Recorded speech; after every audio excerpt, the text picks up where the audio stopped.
अस्सलाम वालेकुम जी, मैं काशिफ अली शाह। उम्मीद करता हूँ कि आप सब खैरियत से होंगे। आज से कुछ अर्सा पहले मेरी टीम ने एक प्रोजेक्ट का आगाज़ किया जिसमें पूरे पाकिस्तान से ऐसे नौजवानों को मदऊ किया गया जो कि काशिफ अली शाह फाउंडेशन के साथ मिलके लोगों को इंस्पायर कर सकें, जिनमें ये जज्बा है कि वो लोगों को इंस्पायर कर सकते हैं या जिनमें ये शौक़ है कि उनके फेसबुक पेज हों, फेसबुक ग्रुप हों और सोशल मीडिया के ज़रिए वो घर घर तक अपना पैगाम पहुँचाएँ। इसके लिए पूरे पाकिस्तान से हमारी टीम में बहुत ज़्यादा लोग अटैच हुए, जिनमें जो टॉप 5 मेंबर्स ऐसे थे जिन्होंने बहुत सी कम अरसे में बहुत ज़्यादा अचीवमेंट्स हासिल की हैं, जिनके नाम मैं लेना चाहूँगा यहाँ पे उनको अप्रिशिएट करने के लिए। नंबर 1 है जी इकरामुल्लाह खान, नंबर 2 जी इकरा एवान, नंबर 3 जी सादिया, नंबर 4 हैं जी मारिया राजपूत एंड नंबर 5 हैं एचएफ राना।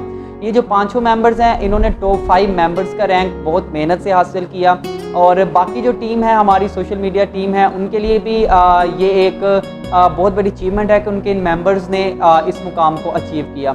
इंशाल्लाह जी, गॉड ब्लेस यू, अल्लाह आपका और हमारा हामी नासिर।